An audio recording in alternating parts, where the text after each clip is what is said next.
자, 이번 시간에는 광합성에 대해서 배워보겠습니다. 광합성은 식물이 빛에너지를 이용해서 이산화탄소와 물을 원료로 양분과 산소를 만드는 과정이에요. 반응에 필요한 재료는 이산화탄소와 물이 있는 거고, 빛에너지가 들어와야지 그 에너지를 이용해서 양분을 만들어낼 수 있다. 포도당은 양분인 거죠. 그리고 추가적으로 산소가 또 나온다. 이런 광합성은 엽록체 안에서 일어나요. 엽록체가 무엇이냐면 식물 세포 안에 있는 초록색의 작은 알갱이라고 나와 있죠. 주로 식물의 잎을 구성하는 세포에 들어있어요. 그래서 잎에서 햇빛을 받으면서 이산화탄소랑 물을 이용해서 광합성을 하는 거죠. 그리고 엽록체 안에 엽록소가 있어요. 엽록소는 초록색 색소예요. 그리고 빛을 흡수해요. 광합성을 할 때 빛에너지가 필요하다고 했죠. 그래서 이 엽록소에서 광합성에 필요한 빛에너지를 흡수한다. 그리고 엽록소가 초록색 색소라고 했죠. 그래서 이 엽록소에 의해서 엽록체도 초록색으로 보이고 식물의 잎 또한 초록색으로 보이는 거예요. 그리고 광합성이 일어나는 시기를 볼게요. 광합성이 일어나기 위해서는 빛에너지가 필요하다고 했으니까 빛이 있을 때 광합성이 일어나겠죠. 그래서 낮에 광합성이 일어난다. 그리고 광합성에 필요한 요소들과 광합성으로 만들어지는 물질들에 대해서 조금 더 자세히 볼게요. 이런 만들어지는 물질들을 산물이라고도 하죠. 일단 빛에너지가 필요하다고 했죠. 잎은 주로 면적이 크죠. 그래서 빛에너지를 효과적으로 흡수할 수 있겠죠. 그리고 이 빛에너지는 엽록소에서 흡수한다. 다음으로 광합성을 할 때는 물이 필요하다고 했어요. 이런 물은 뿌리에서 흡수를 해가지고 물관을 통해서 운반돼요. 뿌리와 줄기, 그리고 잎에는 물관이라는 게 있어요. 물이 이동하는 통로라고 보면 되는 거죠. 그리고 다음으로 이산화탄소. 이산화탄소는 공기 중에서 잎을 통해서 흡수를 해요. 그래서 이렇게 물과 이산화탄소가 있고 빛에너지를 받으면은 포도당과 산소를 만든다. 포도당은 광합성 결과 처음으로 만들어지는 양분이에요. 근데 이 양분을 저장하기 위해서는 물에 잘 녹지 않게 녹말의 형태로 엽록체에 저장되는 거예요. 그래서 지금 포도당이 만들어졌는데 녹말의 형태로 바꿔준다고 나와 있죠. 그래서 이 상태로 엽록체에 저장을 해놓는다. 다음으로 산소가 만들어지죠. 산소는 식물에서 사용도 하고, 왜냐면 식물도 호흡을 해야 되니까. 그리고 공기 중으로 방출되기도 해요. 그래서 공기 중으로 방출되면 다른 생물들이 이용하게 되겠죠. 그리고 오른쪽에 광합성으로 발생하는 기체를 확인하는 방법을 한번 봐볼게요. 햇빛이 잘 비치는 곳에 이러한 장치를 배치해 놓을 거예요. 그럼 이 검정말은 식물이니까 광합성을 하겠죠? 광합성을 하게 되면 산소를 내뿜어요. 그래서 이 산소가 깔때기를 따라서 고무 안으로 쭉 이동을 하겠죠? 충분히 놔둔 후에 광합성이 많이 일어났을 때 끝부분에 막혀있는 부분을 풀고 향의 불꽃을 가져다 댔어요. 그러면은 향의 불꽃이 다시 타오른다고 나오죠. 산소가 있으면 불꽃이 활활 타오르게끔 도와줘요. 그래서 향이 타올랐으니까 그러면은 이 광합성을 통해서 산소들이 막 나왔구나 라는 거를 향이 타는 것을 보고 알 수가 있는 거죠. 그래서 이런 식으로 광합성을 하면 산소가 나온다는 거를 확인할 수 있는 거예요. 다음 페이지 넘어갈게요. 이제 광합성에 영향을 미치는 환경 요인에 대해서 볼게요. 광합성은 빛의 세기, 이산화탄소의 농도, 온도와 같은 환경 요인이 모두 알맞게 유지될 때 활발하게 일어나요. 먼저 빛의 세기를 보면은 빛의 세기가 증가할수록 광합성량이 증가하는 모습이 보이죠? 그런데 일정량 이상부터는 빛의 세기가 아무리 증가해도 광합성량은 일정해요. 그러니까 적당한 수준의 빛만 있으면 충분하다는 거죠. 다음으로 이산화탄소의 농도도 비슷한 그래프를 띄고 있어요. 이산화탄소의 농도가 증가할 때 광합성량이 증가를 쭉 하다가 마찬가지로 이산화탄소의 농도가 계속 증가하더라도 빛의 세기와 이산화탄소의 농도 그래프를 보면은 일정 시점 이상에서는 광합성을 할 수 있는 엽록체의 개수도 정해져 있기 때문이겠죠. 이미 엽록체가 다 일을 하고 있으면 광합성이 더 일어날 수는 없다. 다음으로 온도를 볼게요. 광합성량은 온도가 증가하면 증가할수록 증가하게 되는데 일정 온도 이상에서는 온도가 증가하면 광합성량은 감소하죠. 그래서 광합성이 잘 일어나는 적정 온도가 있는 거예요.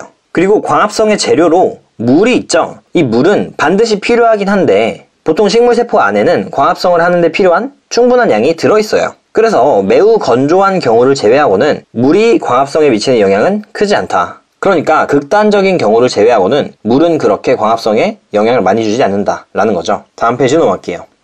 이제 잎의 구조와 기공에 대해서 알아볼게요. 일단 표피라는 말이 나와요. 표피는 잎의 가장 바깥 부분을 싸고 있는 한 겹의 세포층이다. 표피 세포들로 이루어져 있으며 곳곳에 공변세포라는 게 있다. 일단 표피 세포가 무엇이냐면 엽록체가 없어서 색깔을 띠지 않고 투명한 층이에요. 그리고 엽록체가 없으니까 광합성은 일어나지 않겠죠. 그리고 공변세포를 볼게요. 공변세포는 엽록체가 존재해요. 그래서 초록색을 띠게 되고 마찬가지로 광합성도 일어나겠죠. 그리고 안쪽 세포벽이 바깥쪽 세포벽보다 두껍다는 특징이 있어요. 그리고 이 공변세포에 의해서 기공이 형성돼요. 기공은 잎의 표피에 있는 작은 구멍이에요.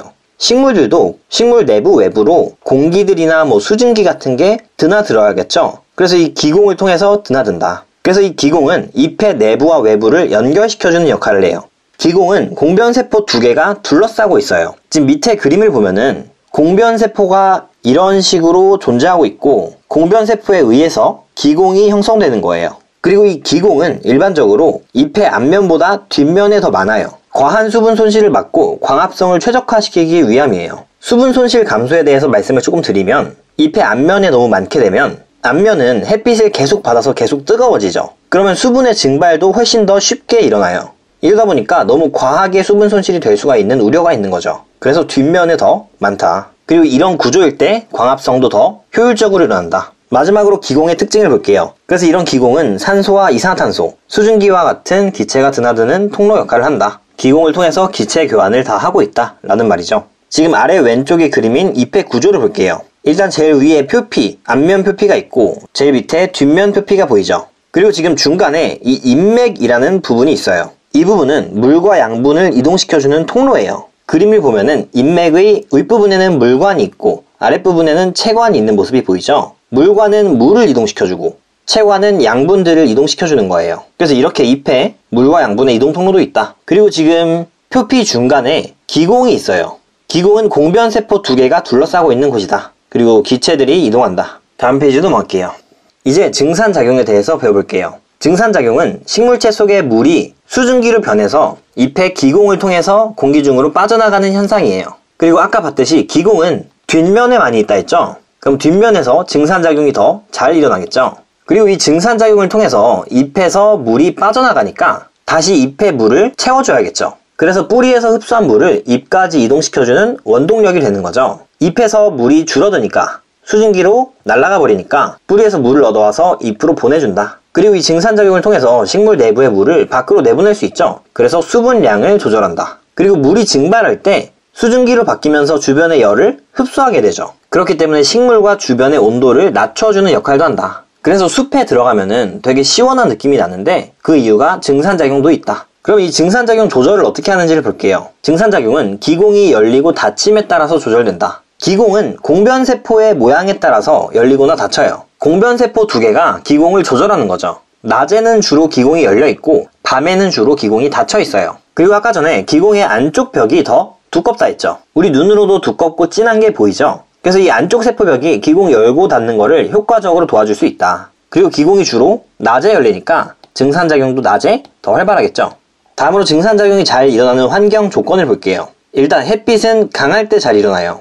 온도는 높을 때, 습도는 낮을 때, 바람은 잘 불 때 증산작용이 잘 일어난다. 증산작용이 결국은 물이 수증기로 바뀌어야 되죠. 그럼 물이 잘 증발될 수 있는 환경이 증산작용도 잘 일어날 수 있는 환경인 거죠. 그래서 물이 어떨 때 증발이 잘 될지 생각해보면은 그때 증산작용도 잘 일어난다. 마지막으로 증산작용과 광합성을 볼게요. 기공이 많이 열려서 증산작용이 활발할 때 이산화탄소도 많이 흡수가 되겠죠. 그리고 잎에서 물이 많이 빠져나가니까 뿌리에서 흡수한 물도 잎까지 계속 상승을 하고, 그리고 참고로 물은 물관을 통해서 이동한다 했죠. 뿌리에 있는 물관부터 줄기를 통하고 잎맥을 통해서 잎까지 오는 거죠. 그래서 그렇게 물도 많아지고 이산화탄소도 많아지니까 광합성도 활발해진다. 그래서 증산작용이 활발할 때 광합성도 활발해진다는 것을 알 수 있어요. 이번 시간에는 식물의 호흡에 대해서 배워보겠습니다. 호흡은 세포에서 양분을 분해해서 생명활동에 필요한 에너지를 얻는 과정이에요. 세포에 있는 양분인 포도당을 산소와 반응시키면 물과 이산탄소가 나오면서 에너지를 얻게 된다. 그래서 이 에너지를 생명활동에 사용하는 거죠. 여기서 생긴 에너지를 통해서 우리가 움직이고 활동할 수 있는 거다. 호흡이 일어나는 장소를 볼게요. 식물체를 구성하는 모든 살아있는 세포에서 호흡이 일어나요. 각각의 세포가 모두 에너지를 필요로 하니까 모든 세포에서 호흡이 일어난다. 다음으로 호흡이 일어나는 시기를 볼게요. 낮과 밤에 관계없이 항상 일어난다. 에너지는 항상 필요하죠. 그래서 호흡도 항상 일어난다. 그리고 호흡에 필요한 물질을 볼게요. 일단 포도당이 있죠. 광합성으로 만든 양분이죠. 양분을 통해서 에너지를 얻는 거예요. 그리고 산소가 필요하죠. 광합성으로 생성된 산소를 이용할 수도 있고 공기 중에서 얻어와서 흡수해서 사용할 수도 있는 거예요. 다음으로 호흡으로 생성되는 요소를 볼게요. 일단 이산화탄소가 있죠. 이 이산화탄소도 마찬가지로 광합성에 이용되거나 공기 중으로 방출할 수 있어요. 그리고 에너지가 생기죠. 이 에너지는 모든 생명활동에 이용돼요. 싹을 틔우고 꽃을 피우고 열매를 맺는 등 모든 생명활동에 이용된다. 그리고 추가적으로 물도 생기죠. 그리고 이제 호흡으로 생성되는 기체를 확인하는 실험을 볼게요. 지금 보면은 빈 페트병 A랑 B가 있는데 A에만 시금치를 넣어놨죠. 그리고 어두운 곳에 놓아두었어요. 어두운 곳이니까 빛이 차단됐다는 거예요. 그래서 광합성이 차단됐다. 광합성이 차단되어 있으니까 이 식물은 호흡만 하는 거죠. 그리고 페트병 속의 공기를 석회수에 통과시킨대요. 석회수는 이산화탄소랑 만나면 뿌옇게 변하는 특징이 있어요. 그래서 왼쪽 그림을 다시 보면은 지금 A 페트병에 시금치가 있는 모습이 보이죠? 그리고 빛은 차단됐으니까 광합성은 일어나지 않고 호흡만 일어난다. 호흡이 일어나게 되면은 생성물로 이산화탄소가 나와요. 근데 아래에 지금 석회수가 있죠? 이산화탄소랑 석회수랑 만나면 석회수는 뿌옇게 변하게 된다. 그런데 지금 B 페트병에는 아무것도 없어요. 그럼 아무것도 안 생기겠죠? 그럼 여기 있는 석회수는 아무런 변화가 없다. 그래서 이 실험을 통해서 식물이랑 연결해 놓은 석회수가 뿌옇게 변했죠? 그래서 이 시금치가 호흡에 의해서 이산화탄소를 내놓는구나 라는 거를 알 수 있는 거예요. 다음 페이지 넘어갈게요. 이제 식물의 기체 교환을 볼게요. 낮과 밤에 반대로 나타나요. 일단 낮에는 빛이 강하죠? 그래서 광합성이 활발하다. 호흡은 항상 일어나는데 광합성은 낮에만 일어나요. 광합성이 되게 활발하게 일어나기 때문에 광합성량이 호흡량보다 많아요. 광합성을 하기 위해서는 이산화탄소를 흡수해야 돼요. 그런데 호흡을 통해서도 이산화탄소가 방출되죠. 그래서 호흡으로 만들어진 이산화탄소도 사용한다. 그리고 광합성을 하면은 산소가 방출돼요. 그리고 광합성으로 만들어진 산소를 또 호흡으로도 사용하는 거예요. 그런데 낮에는 광합성량이 호흡량보다 더 많으니까 결과적으로 이산화탄소를 흡수하고 산소를 방출하는 양이 더 많다는 거예요. 호흡에 의해서 이산화탄소도 방출되지만 광합성을 통해서 흡수하는 이산화탄소의 양이 훨씬 많다는 거죠. 마찬가지로 산소도 호흡에 의해서 소모되지만 광합성으로 생성되는 산소가 더 많아서 전체적으로는 산소를 방출한다. 다음으로 밤에는 빛이 없죠? 광합성이 일어나지 않아요. 그래서 호흡만 일어난다. 호흡이 일어날 때는 산소를 흡수하고 이산화탄소를 내뿜죠. 그래서 전체적인 기체 교환을 봤을 때도 산소는 흡수하고 이산화탄소는 방출한다. 광합성과 호흡을 비교하는 표를 볼게요. 일단 광합성과 호흡은 반응하는 물질과 생성되는 물질이 서로 맞바뀌었어요. 그런데 광합성을 할 때는 빛에너지를 흡수해서 그 에너지를 포도당, 양분으로 만드는 거고, 호흡을 할 때는 갖고 있던 양분을 이용해서 에너지를 생성해내는 거예요. 그래서 이런 차이가 있다. 그래서 광합성을 한다는 거는 양분의 형태로 만들어서 에너지를 저장한다는 거예요. 조금 더 자세하게 말하면 빛에너지를 포도당에 저장하는 거죠. 그리고 호흡은 양분, 포도당을 분해해서 우리가 사용할 수 있는 에너지를 생성하는 일이다. 광합성은 엽록체에서 일어나고 호흡은 모든 세포에서 다 일어난다. 광합성은 빛이 있을 때 일어나서 낮에 일어나는데 호흡은 항상 일어난다. 광합성을 할 때는 이산화탄소를 흡수하고 산소를 방출한다. 근데 호흡은 산소를 흡수하고 이산화탄소를 방출한다. 이 정도까지 알아주면 될 것 같아요. 그리고 광합성과 호흡의 관계를 볼게요. 촛불이 담겨있는 용기가 있고 촛불과 식물이 담겨있는 용기가 있어요. 그런데 이 두 용기에 빛을 비춘 경우에는 가보다 나에서 더 촛불이 오래 켜져 있어요. 한번 둘 다 비교를 해볼게요. 일단 가는 촛불이 계속 타고 있죠. 그럼 연소를 하는 거예요. 불이 타오를 때는 계속 산소가 소모돼요. 연소로 인해서 산소가 소모된다. 그리고 나를 보면은 마찬가지로 촛불이 타고 있으니까 산소는 소모되는데 빛이 있으니까 광합성을 할 수 있어요. 광합성을 하게 되면 산소가 생성되죠. 그리고 아까 배웠듯이 낮에는 광합성량이 호흡량보다 더 많다. 그래서 결과적으로 산소는 생성이 되는 거죠. 그래서 가에서는 산소를 소모하기만 하는데 나에서는 산소 소모도 하지만 산소를 생성하기도 하죠. 그래서 산소가 추가적으로 조금씩 더 생기다 보니까 이 용기 안에 있는 산소가 전부 소모되는데 시간이 좀 더 오래 걸리는 거예요. 그래서 나에서 좀 더 오래 켜져 있다. 그런데 빛을 차단한 경우에는 또 얘기가 달라져요. 가보다 나에서 더 촛불이 빨리 꺼진대요. 빛을 차단해도 마찬가지로 가에서 촛불 때문에 산소가 소모되겠죠. 그리고 나에서도 마찬가지로 촛불에 의해서 산소가 소모돼요. 그런데 추가적으로 호흡에 의해서 산소가 더 소모가 되겠죠. 그래서 나는 연소로 인한 산소 소모와, 그러니까 촛불이 불에 타는 걸로 인해서 산소가 사용되는 것과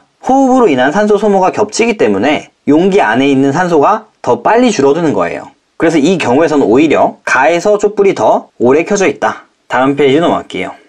이제 광합성으로 만든 양분을 사용하는 과정을 볼게요. 일단 양분의 생성 과정부터 볼게요. 광합성은 엽록체에서 일어나고 포도당이 만들어지게 돼요. 그럼 이 포도당은 잎에서 사용될 수도 있고 잎에서도 에너지가 필요하니까 잎에서 사용할 수 있겠죠. 그리고 일부가 녹말로 저장된다. 그리고 이동을 할 때는 녹말이 물에 잘 녹지 않기 때문에 옮기기가 힘들어요. 그래서 물에 잘 녹는 설탕으로 바꿔준다. 그리고 밤에 체관을 통해서 각 기관으로 운반을 해주는 거예요. 체관은 영양분을 전달해주는 관이에요. 그래서 이런 식으로 운반이 잘 되면 사용을 해야겠죠. 설탕의 형태로 이동해서 오게 돼도 포도당으로 바꾸어서 다시 사용하면 되는 거예요. 그래서 이 포도당을 이용해서 호흡을 해서 생명활동에 필요한 에너지를 얻는 데 사용한다. 그리고 이런 양분으로 식물의 몸을 구성하는 성분이 돼서 식물이 생장하는 데 사용되기도 한다. 생명활동에 필요한 에너지를 다 쓰고 나서 남는 양분들은 식물이 크는데 사용이 되는 거죠. 식물이 크는데 생장하는데 사용이 되는 거죠. 그리고 밑에 양분의 저장을 볼게요. 방금 말씀드렸듯이 여러가지 생명활동에 사용되고 남은 양분이